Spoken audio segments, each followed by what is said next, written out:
অষ্টম শ্রেণীর পঞ্চম অধ্যায় মেঘ ও বৃষ্টি। আজ ছুটির দিন।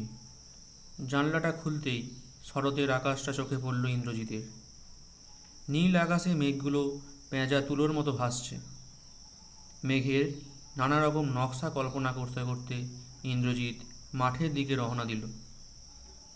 হাঁটতে হাঁটতে ওর মনে হলো, আকাশে সবসময় তো একই রকম মেঘ দেখা যায় না। কখনো ঘন কালো মেঘ সারা আকাশ ঢেকে যায়, আবার কখনো পাতলা চাদরের মতো মেঘ আকাশে দেখা যায়। মেঘেদের পরিবার। বেশি উচ্চতার মেঘ, গড় নিম্নতম উচ্চতা 20,000 ফুট। মানে যে মেঘগুলো উচ্চতর মেঘ, মানে সব থেকে উঁচু মেঘ, সেইগুলোর সব থেকে নিচু হাইট হচ্ছে 20,000 ফুট। এর থেকেও বেশি হতে পারে। সেই মেঘের মধ্যে কী কী পড়ছে? সিরাস, সিরোস্ট্র্যাটাস আর সিরোকিউমুলাস। সিরাসটাকে জানতে হবে। সিরাস হচ্ছে সাদা রঙের, স্বচ্ছ, স্বচ্ছ মানে ট্রান্সপ্যারেন্ট। এই যে ছবি দেখা যাচ্ছে এখানে বাঁদিকে, স্বচ্ছ। এই মেঘ দেখতে অনেকটা হালকা পালকের মতো। এই মেঘ সাধারণত পরিষ্কার আবহাওয়াকে নির্দেশ করে। সারা আকাশ এই মেঘে ঢাকা থাকলেও তার মধ্য দিয়ে সূর্যকে দেখা যায়। ওই যে বলেছে স্বচ্ছ, স্বচ্ছ কাগজের মধ্যে দিয়ে এপার থেকে ওপার দেখা যায়, স্বচ্ছ কাঁচের মধ্যে দিয়ে এপার থেকে ওপার দেখা যায়। সেরকমই এই মেঘটাও স্বচ্ছ বলে এর ওপার থেকে ওপার দেখা যায়। এরা যখন একে অপরের সাথে মিশে বন্ধনী তৈরি করে তখন আবহাওয়া খারাপ হয়ে পড়ে। মানে যখন ওই স্বচ্ছ স্বচ্ছ মেঘগুলো এক জায়গায় জমাট বেঁধে যায় তখন আবহাওয়া খারাপ হয়ে যাবে।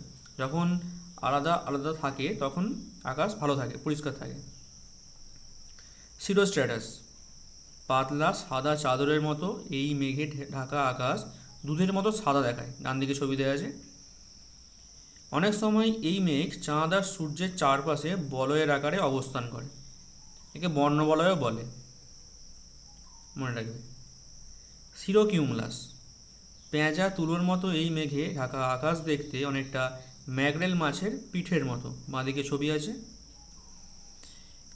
তাই এই মেঘে আকাশ ছেয়ে গেলে তাকে ম্যাকরেল আকাশ বলে বা ম্যাকরেল স্কাই বলে। সাধারণত এই মেঘ পরিষ্কার আবহাওয়াকে নির্দেশ করে। তার মানে এই যে উচ্চতর মেঘ সিরাস, সিরোস্ট্র্যাটাস, সিরোকিউমুলাস প্রত্যেকটাই কিন্তু পরিষ্কার আবহাওয়ার নির্দেশ করছে। এবারে মাঝারি উচ্চতার মেঘ। এদের গড় উচ্চতা হচ্ছে 6,500 ফুট থেকে 20,000 ফুট। মানে এর মধ্যেই থাকবে, 6,500 নিচে নয় আর 20,000-এর ওপরে নয়। প্রথমে আছে অল্টোস্ট্র্যাটাস। ধূসর থেকে নীল রঙের এই মেঘ দেখতে অনেকটা তন্তুর মতো। তন্তু মানে তুলো। এই মেঘের মধ্যে দিয়ে সূর্যকে অনেকটা অনুজ্জ্বল দেখায়। সাধারণত এই মেঘ একটানা বৃষ্টিপাতের পূর্বাভাস দেয়।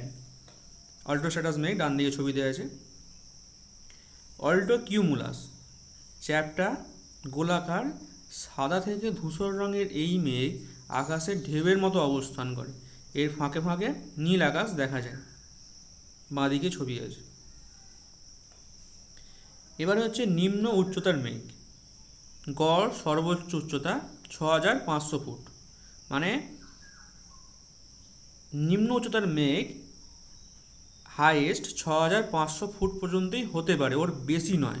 কিন্তু এর থেকে কম হয়, মানে হাইট 6,500-র কম হবে কিন্তু এর বেশি হবে না। তাহলে তাকে বলবো নিম্ন উচ্চতার মেঘ। স্ট্র্যাটোকিউমুলাস। এই মেঘ দেখতে অনেকটা স্তূপের মতো ও স্তরে স্তরে সাজানো থাকে। অনেক সময় দেখে মনে হয় স্তরগুলো যেন গড়িয়ে চলেছে। তাই এর আরেক নাম হচ্ছে বাম্পি ক্লাউড। ডান দিকে ছবি দেওয়া আছে। এখান থেকে ছোটো ছোটো প্রশ্ন হয় যে বাম্পি ক্লাউড কী, ম্যাকরেল স্কাই কী, মানে উপরে থেকে আসে, এরকম নানা রকম প্রশ্ন হয়। প্রত্যেকটা লাইন ইম্পর্ট্যান্ট।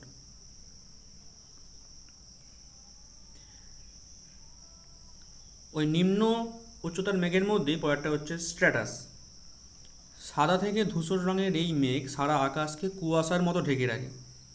পাহাড়ে উঁচু অংশে এই মেঘ জমলে পর্বতারোহী, মানে যারা পাহাড়ে ওঠে তাদেরকে পর্বতারোহী বলে, ও বিমান চালকদের পক্ষে খুব অসুবিধা হয়।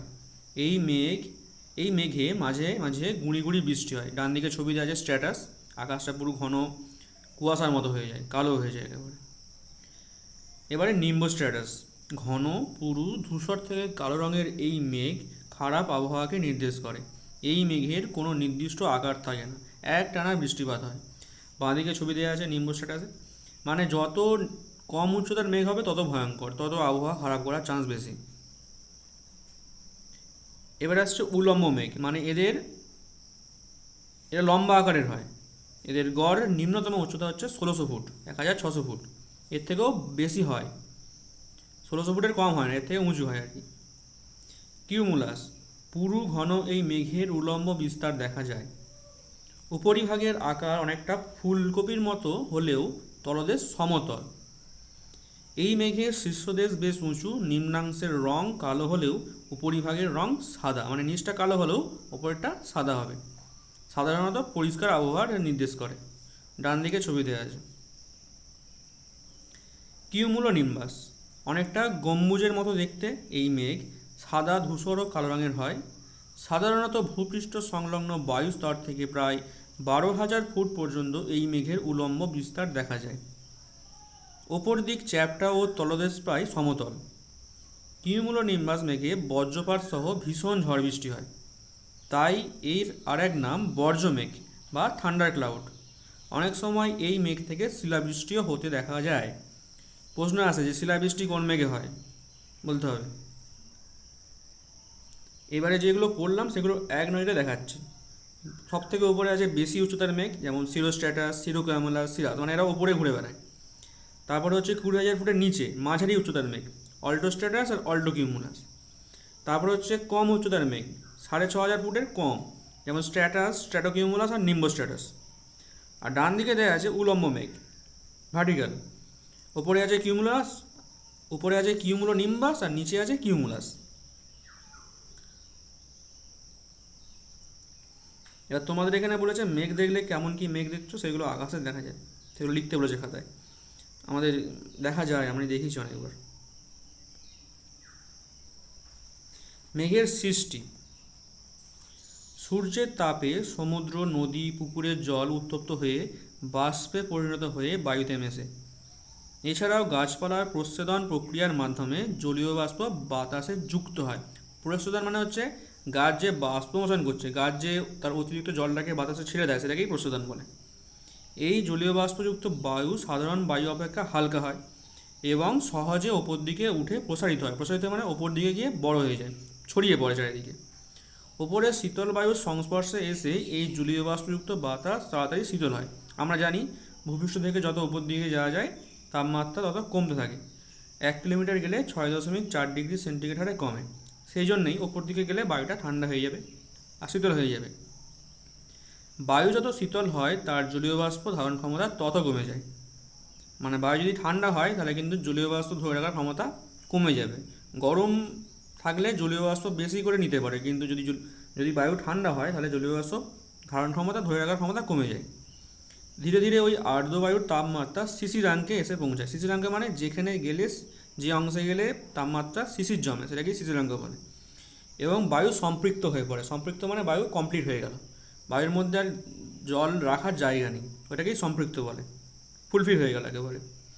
এই সম্পৃক্ত বায়ু আরও শীতল হলে জলীয় বাষ্প ঘনীভূত হয়ে ছোট ছোট জলকণায় পরিণত হয়। এই জলকণা বায়ুতে ভাসমান ধূলিকণা, লবণকণা, নানা ধরনের কঠিন কণিকাকে অবলম্বন করে মেঘ হিসাবে ভেসে বেড়ায়। সাধারণত মেঘের জলকণাগুলোর ব্যাস হয় 0.02 মিলিমিটার।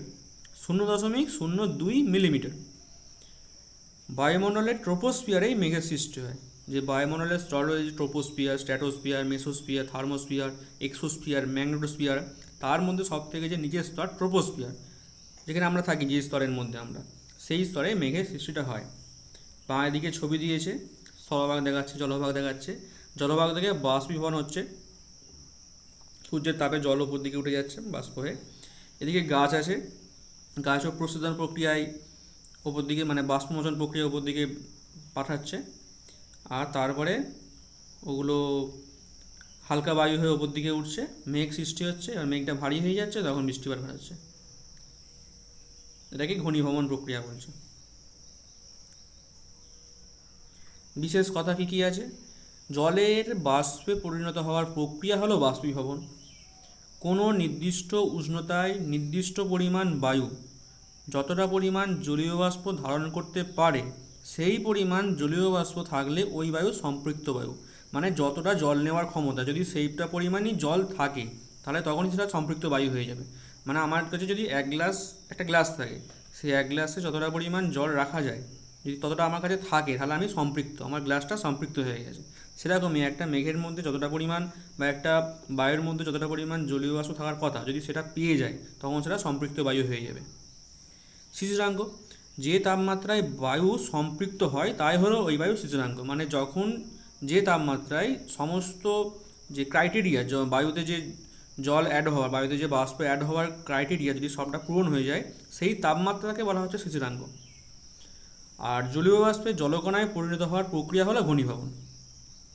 জলীয় বাষ্প যখন সেটা জমাট বেঁধে মানে জমাট বেঁধে জলকণা হয়ে যাচ্ছে, যেমন যখন আমাদের উনুনে ভাত হয় বা কোনো জল যখন আমরা গরম করি, চা করি, তখন যে উপর দিকে বাষ্পটা যেটা গরম থাকে, বা যখন ওটা ঠান্ডা হবে তখন জলকণা হয়ে যাবে। ওই ভাত নামিয়ে রাখার পরে যে হাঁড়ির গায়ে যে জল জমে, ওইগুলো জলকণা হয়ে গেল, ঠান্ডা হয়ে গেছে বলে। ওই জলীয় বাষ্পে ওই জলকণায় পরিণত হওয়ার প্রক্রিয়া, যে প্রসেসটা, ওটাকেই ঘনীভবন বলছে। বাঁধে কিছু প্রশ্ন দেওয়া রয়েছে তোমাদের জন্য।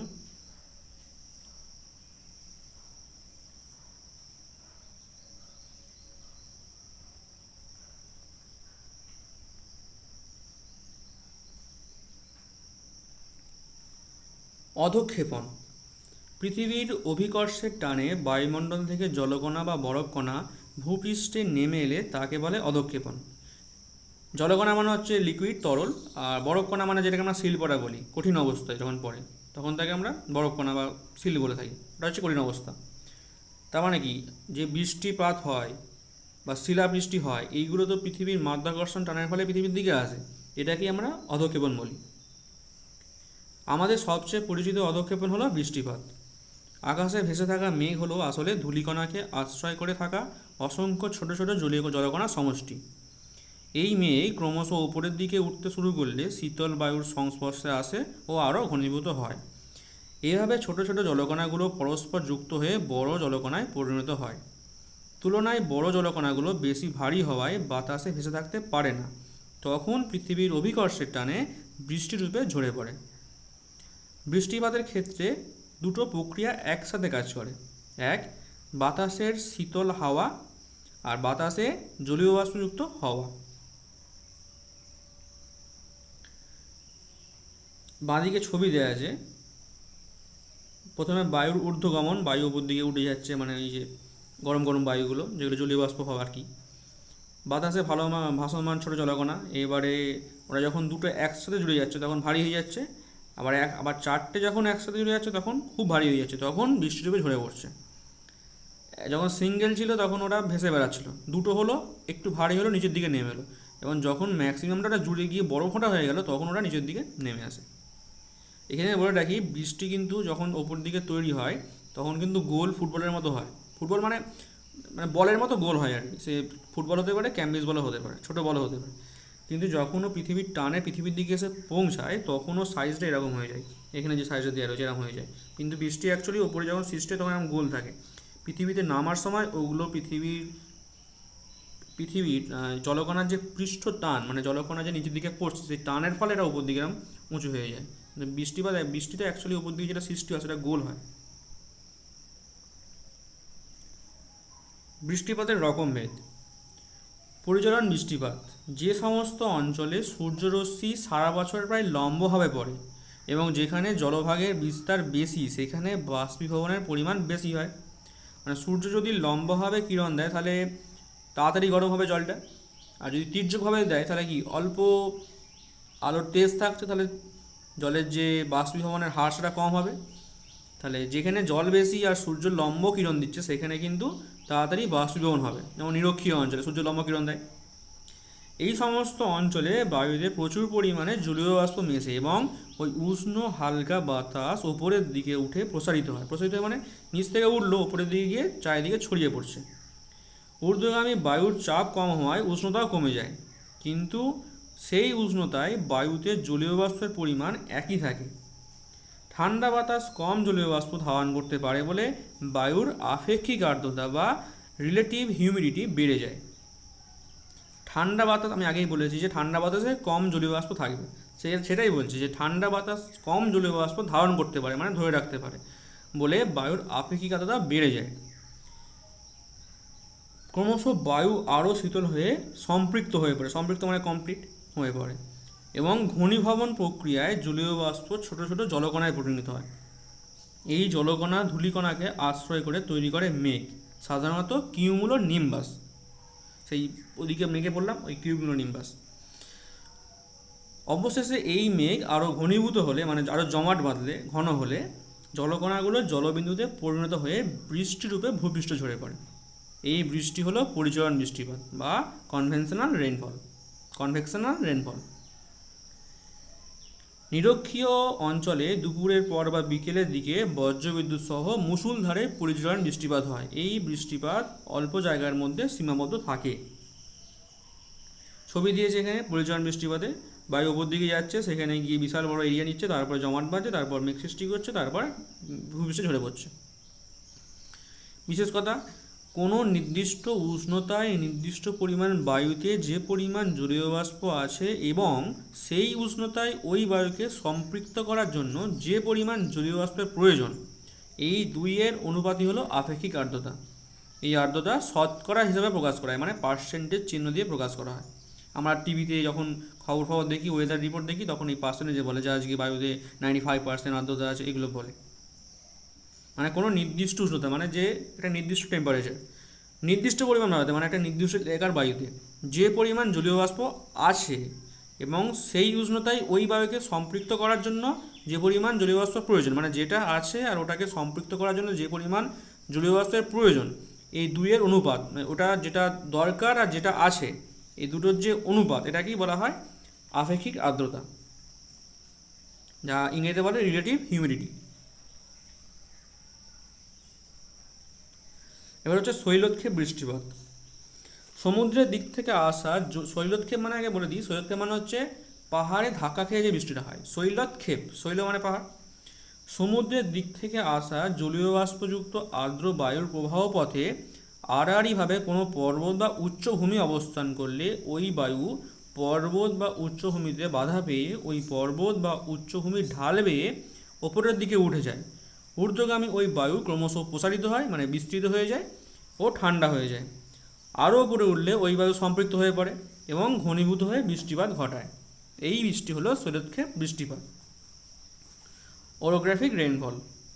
পর্বতে যে ঢাল বরাবর বায়ু ওপরের দিকে ওঠে ও বৃষ্টিপাত ঘটায় সেই ঢাল হলো প্রতিবাদ ঢাল, উইন্ডওয়ার্ড স্লোপ। আর এর বিপরীতে যে ঢাল বরাবর বায়ু নিচের দিকে নামে সেই ঢাল হলো অনুবাদ ঢাল। এখানে ছবি দেওয়া আছে বাঁদিকে, যেদিক থেকে উঠছে বায়ু, ঊর্ধ্বগামী উষ্ণ আর্দ্র বায়ু, এটা হচ্ছে প্রতিবাদ। আর যেদিকে বায়ু শুষ্ক হয়ে যাচ্ছে, নিম্নগামী শুষ্ক বায়ু, সেটাকে অনুপাত ঢাল বলছে। কেন শুষ্ক হয়ে যাচ্ছে? কারণ পর্বতে ধাক্কা খেয়ে ওখানে বৃষ্টিপাত করে দিচ্ছে, ওই জন্য ওখানে আর্দ্র আছে তো, আর ওখানে বৃষ্টিপাত করে দেওয়ার ফলে বৃষ্টি পুরো শেষ হয়ে যাচ্ছে। যখন পর্বতে অনুপাত ঢালে যাচ্ছে তখন বৃষ্টিটা থাকছে না, তখন ওই এলাকাটা শুষ্ক হয়ে যাচ্ছে। একাধিক উদাহরণ আমাদের ভারতবর্ষে আছে, আগে আমরা জানব। প্রতিবার ঢালে প্রচুর বৃষ্টিপাত ঘটানোর পর বায়ু যখন পর্বতের অনুবাদ ঢালে পৌঁছায় তখন সেই বায়ুতে জলীয় বাষ্পের পরিমাণ যথেষ্ট কমে যায়। এছাড়া বায়ু যত নিচের দিকে ঢালের উষ্ণতর স্থানে নামতে শুরু করে বায়ুর উষ্ণতা তত বাড়তে থাকে, ফলে বায়ুর জলীয় বাষ্প ধারণ ক্ষমতা বৃদ্ধি পাওয়ার বায়ু অসম্পৃক্ত হয়ে পড়ে। অসম্পৃক্ত মানে ফাঁকা হয়ে পড়ে। এই কারণে অনুবাদ ঢালে প্রতিবার ঢাল অপেক্ষা বৃষ্টিপাত খুবই কম হয়। তাই পর্বতের অনুবাদ ঢাল বৃষ্টিচ্ছায় অঞ্চল বা রেইন শ্যাডো রিজিয়ন নামে পরিচিত। ওটা উদাহরণ দেখে নেওয়া যায়। দক্ষিণ পশ্চিম মৌসুমী বায়ু আরব সাগরীয় শাখা পশ্চিম ঘাট পর্বতে বাধা পেয়ে পর্বতের পশ্চিম ঢালে প্রচুর পরিমাণে বৃষ্টিপাত ঘটায়। পর্বতের পূর্ব ঢালে অবস্থিত দাক্ষিণাত্য মালভূমির অংশবিশেষ কম বৃষ্টিপাতের কারণে বৃষ্টির ছায়া অঞ্চলে পরিণত হয়েছে। মানে আমাদের যে পশ্চিম ঘাট পর্বতমালা, মানে ভারতের পশ্চিম দিকে আছে, মানে মহারাষ্ট্র, তারপরে ওদিকে কেরালা, কেরালা, কর্ণাটক, এইসব জায়গায় রয়েছে পশ্চিম ঘাট পর্বতমালা। আরব সাগরের বাঁ দিকে রয়েছে। আরব সাগর থেকে জল উঠে ওই পর্বতে ধাক্কা খাচ্ছে, ফলে কী হচ্ছে, মহারাষ্ট্র, কেরালা প্রচুর বৃষ্টি হচ্ছে এখানে। কিন্তু যখন ওইগুলো মাঝখানে মানে মধ্যপ্রদেশ, তারপরে তেলেঙ্গানা, এসবের দিকে যখন আসছে তখন ওখানে বৃষ্টিপাত খুব কম হচ্ছে, কারণ সব তো বৃষ্টি ওদিকে প্রতিবার ঢালে হয়ে গেছে। আর একটা উদাহরণ আছে যে উত্তর পূর্ব ভারতের মেঘালয় রাজ্য, মানে আসামের নিচে মেঘালয় রাজ্য আছে। আগে আসাম আর মেঘালয় একসাথে ছিল, তারপর ওটা আলাদা হয়ে যায়। উত্তর পূর্ব ভারতের মেঘালয় রাজ্যের খাসি পাহাড়ের দক্ষিণ ঢালে অবস্থিত চেরাপুঞ্জি আর উত্তর ঢালে অবস্থিত শিলং এর মধ্যে দূরত্ব প্রায় 56 কিলোমিটার। চেরাপুঞ্জিতে গড় বার্ষিক বৃষ্টিপাত হয় 11,777 মিলিমিটার, কিন্তু শিলংয়ের বার্ষিক গড় বৃষ্টিপাতের পরিমাণ প্রায় 2,207 মিলিমিটার, মানে অনেক কম। মানে হচ্ছে চেরাপুঞ্জি হচ্ছে অনুপাত ঢালে আছে, চেরাপুঞ্জি হচ্ছে প্রতিবার ঢালে আছে, আর শিলং হচ্ছে অনুপাত ঢালে আছে। ওই জন্য চেরাপুঞ্জিতে এত বৃষ্টিপাত হচ্ছে, বঙ্গোপসাগর থেকে জল গিয়ে বাষ্পীভবন হয়ে আর কি ওখানে বৃষ্টিপাত ঘটাচ্ছে চেরাপুঞ্জিতে।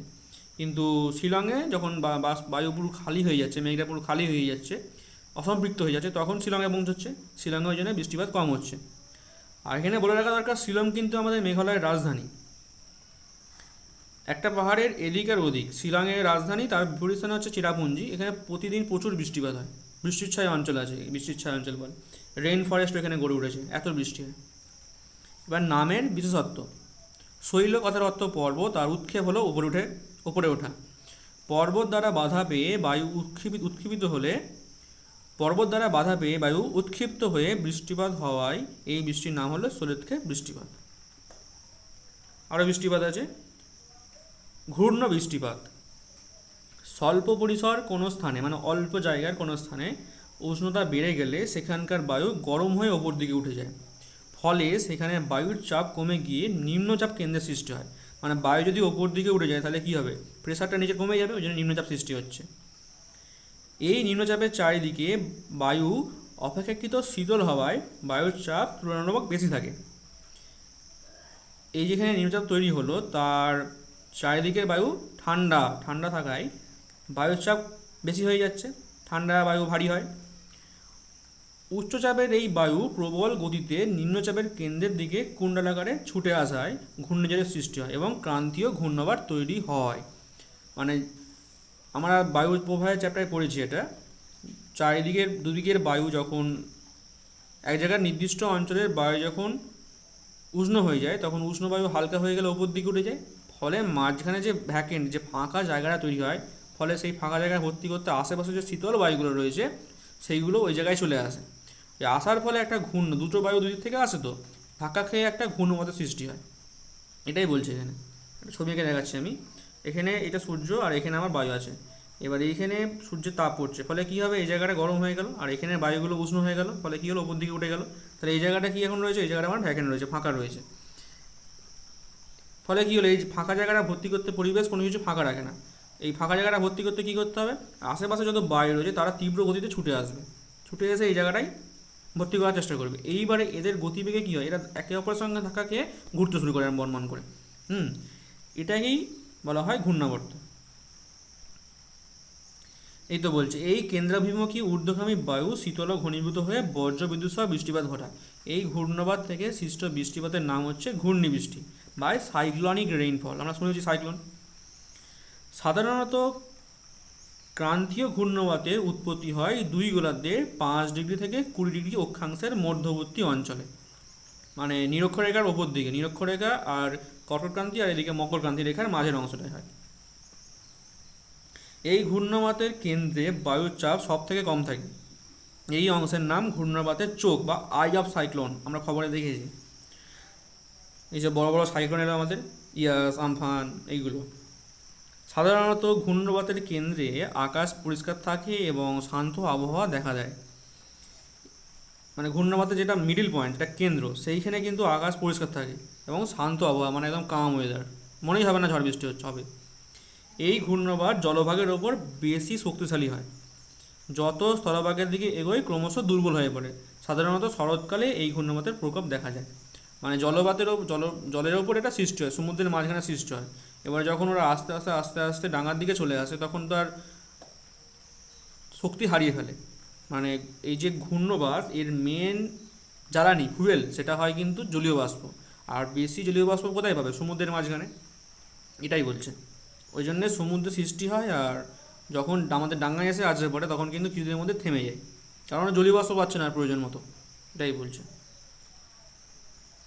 আর সমুদ্রের জল যেহেতু নোনা হয়, নোনা জল কিন্তু তাড়াতাড়ি বাষ্প হয়।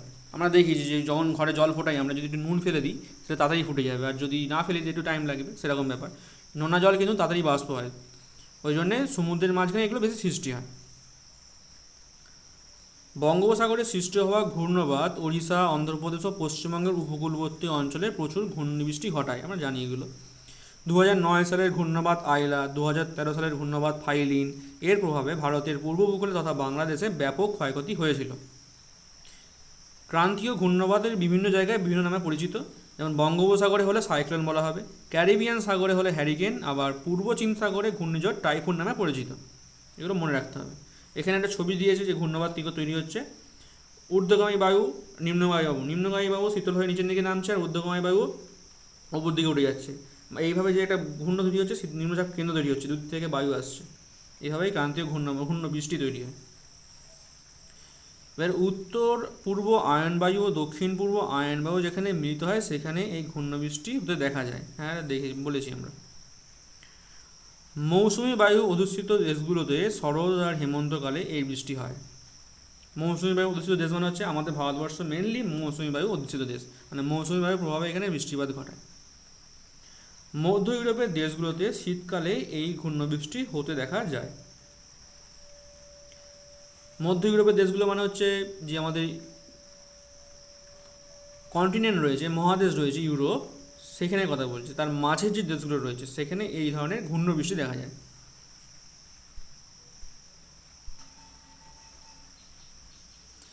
নাতিশীতোষ্ণ মণ্ডলের ঘূর্ণবাত।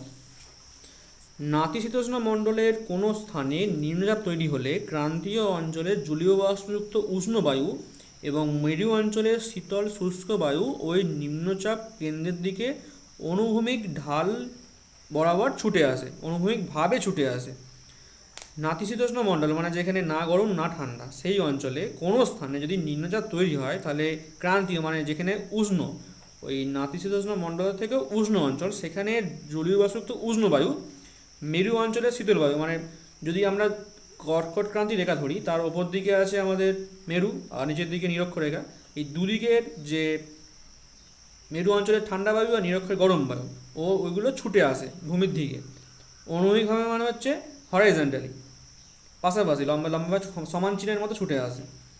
দুই বায়ু পরস্পর মুখোমুখি হলে তাদের মধ্যে আলোড়নের সৃষ্টি হয়, ধাক্কা খায়। উষ্ণ বায়ু হালকা হওয়ায় ভারী শীতল বায়ু ওপর দিকে ধীরে উঠে যায়, মানে নিরক্ষীয় অঞ্চল থেকে যে বায়ুটি যেটা সেটা হচ্ছে কি আমাদের উষ্ণ, আর মেরু অঞ্চল থেকে যে বায়ুটি আসছে সেটা শীতল। তাহলে কি হচ্ছে, যেটা নিরক্ষীয় অঞ্চল থেকে আসছে ওপর দিকে উঠে যাচ্ছে, আর যেটা মেরু অঞ্চল থেকে আসছে সেটা নিচের দিকে নেমে যাচ্ছে। এই উষ্ণ বায়ু জলীয় বাষ্পযুক্ত হওয়ায় শীতল বায়ুর সংস্পর্শে এসে ঘনীভূত হয়, মানে জমাট বেঁধে যায় এবং বৃষ্টিপাত ঘটায়। নাতিশীতোষ্ণ ঘূর্ণবৃষ্টিতে ক্রান্তীয় অঞ্চলের মতো ঝড়ঝঞ্ঝা হয় না, ঝিরিঝিরি বৃষ্টি অনেকক্ষণ ধরে চলে। ডান দিকে ছবি দেওয়া আছে শীতল বায়ু, তারপর উষ্ণ বায়ু আর শীতল বায়ুর সংযোগ রেখা, উষ্ণ বায়ু উপর দিকে উঠে যাচ্ছে দেওয়া আছে। শীতকালে এই ধরনের বৃষ্টিপাত মধ্য অক্ষাংশের দেশগুলোতে, মধ্য অক্ষাংশ মানে হচ্ছে ওই কর্কট ক্রান্তি রেখা, মকর ক্রান্তি রেখা বরাবর যে দেশগুলো আছে, ম্যাপ দেখলে বুঝতে পেরে যাবে। এই সবুজ রঙের প্রশ্নগুলো আমি পড়ছি না, কারণ এগুলো তোমাদের আলোচনা করতে বলেছে, নিজেদের ভাবতে বলেছে। আরও কয়েক প্রকার অধক্ষেপণ। খুব ছোট জলকণা, কেমন 0.5 মিলিমিটারের কম ব্যাসযুক্ত, ভূপৃষ্ঠে ঝরে পড়লে তাকে গুঁড়ি গুঁড়ি বৃষ্টি বা ড্রিজেল বলে। জলকণা ও তুষারকণার আংশিক মিশ্রিত রূপ হলো স্লিট। ঊর্ধ্বমুখী বায়ুর প্রভাবে অনেক সময় জলকণাগুলো অনেক উঁচুতে উঠে যায়, সেখানে জলকণাগুলো দ্রুত ঠান্ডা হয়ে বরফের টুকরোতে পরিণত হয়। বরফের টুকরো বজ্রবিদ্যুৎ সহ বৃষ্টির সাথে ভূপৃষ্ঠে ঝরে পড়ে, একেই বলে শিলাবৃষ্টি বা হেইলস্টর্ম। শিলাবৃষ্টিতে ঘরবাড়ি এবং ফসলের ক্ষয়ক্ষতি হয়। পশ্চিমবঙ্গে বসন্ত ও গ্রীষ্মকালে মাঝে মাঝে শিলাবৃষ্টি হতে দেখা যায়। ডান দিকে শিলাবৃষ্টির ছবি আছে। তুষারপাত সাধারণত শীতপ্রধান দেশে এবং উঁচু পার্বত্য অঞ্চলে জলীয় বাষ্পযুক্ত বায়ু হিমাঙ্কের থেকে কম উষ্ণতায় ঘনীভূত হলে জলকণার বদলে সরাসরি বরফ কণায় বা তুষারে পরিণত হয়। শীতপ্রধান দেশ যেখানে ম্যাক্সিমাম টাইম শীত থাকে এবং উঁচু পার্বত্য অঞ্চলে, মানে আমাদের পশ্চিমবঙ্গে যেমন দার্জিলিং, গ্যাংটক এসব জায়গার কথা বলছে। গ্যাংটক পশ্চিমবঙ্গের মধ্যে নয়, মানে পাশের রাজ্য। সিকিমের রাজধানী গ্যাংটক। এই জলীয় বাষ্পযুক্ত বায়ু হিমাঙ্কের থেকে কম উষ্ণতায় ঘনীভূত হলে, মানে হিমাঙ্ক যেখানে জমে যায়, যেখানে বরফ জমে 0 ডিগ্রি, সেখানে তার কম হতে হবে। কম উষ্ণতায় ঘনীভূত হয়ে জমাট বেঁধে জলকণার বদলে সরাসরি বরফকণা বা তুষারে পরিণত হয়। মানে পাহাড়ে বৃষ্টিপাত হচ্ছে, মানে পাহাড় মানে যেখানে তাপমাত্রা 0 ডিগ্রির কম বৃষ্টিপাত হচ্ছে, মানে সেখানে কিন্তু তুষারপাত হবে। বৃষ্টির বদলে তুষারপাত হয়, একই ব্যাপার। এই তুষার মাধ্যাকর্ষণের টানে ভূপৃষ্ঠে ঝরে পড়লে তাকে বলা হয় তুষারপাত বা স্নোফল। জেনে রাখতে বলেছে কিছু। শীতের রাতে ভূপৃষ্ঠ দ্রুত তাপ বিকিরণ করলে ভূপৃষ্ঠের সংলগ্ন বায়ুস্তর শীতল হয়ে পড়ে, ফলে ভূপৃষ্ঠ সংলগ্ন জলীয় বাষ্প শীতল ও ঘনীভূত হয়ে ছোট ছোট জলবিন্দু তৈরি করে। এগুলো হলো শিশির। ঘাস, গাছের পাতা, ঘরের চালা ইত্যাদির ওপর শিশির জমা হয়। মেঘমুক্ত রাতে শিশির বেশি সৃষ্টি হয়, কারণ যখন মেঘ থাকে আকাশে তখন গরম থাকে। মেঘ যে সূর্যের যে তাপটা সেটা ফিরতে দেয় না, আমরা পড়েছি 6-এ, অ্যালবেডোয়ারে পড়েছি, সেইটার কথাই বলছি এখানে। মেঘ থাকলে শিশির হবে না আকাশে। আর ডান দিকে বলছে কুয়াশা। ভূপৃষ্ঠের কাছাকাছি জলীয় বাষ্পযুক্ত বায়ু ধূলিকণাকে আশ্রয় করে ঘনীভূত হলে ছোট ছোট জলকণা সৃষ্টি হয়। এই জলকণা ভূপৃষ্ঠের কিছুটা উপরের বায়ুস্তরে অনেকটা ধোঁয়ার মতো কুয়াশা হয়ে ভাসতে থাকে, মানে কুয়াশার মধ্যে ধূলিকণা থাকে। এর কারণে অনেক সময় কয়েক মিটার দূরত্বে থাকা বস্তুকেও দেখা যায় না। ভারতের দিল্লি শহরে শীতের শুরুতে কুয়াশার দৃশ্যমানতা কমে যায়। মানে শীতকালে দিল্লিতে হয়, মানে এত কুয়াশা পড়ে যে রাস্তা দেখা যায় না। আর একটা জিনিস আছে, সেটা হচ্ছে ধোঁয়াশা। কুয়াশার ধোঁয়া যদি মিশে যায় একসাথে, সেটা হচ্ছে ধোঁয়াশা। সেটা কুয়াশার থেকেও মারাত্মক। একদম সামনের কিছু দেখা যায় না, এক হাত দূরের জিনিস দেখা যায় না, এত ধোঁয়াশা মারাত্মক। এরপর অনেক অ্যাক্সিডেন্টও হয়। বলছে বৃষ্টিপাতের পরিমাণ মাপা হয় রেনগজ যন্ত্রের সাহায্যে। এগুলো মুখস্থ করতে হবে, এক কথায় আছে তো। পৃথিবীর বিভিন্ন জায়গায় বৃষ্টিপাতের পরিমাণ আলাদা। পৃথিবীর যেসব জায়গায় বৃষ্টিপাতের গড় পরিমাণ এক, সেই সব স্থানকে মানচিত্রে সমবর্ষণ রেখা বা আইসোহাইট দ্বারা যুক্ত করা হয়।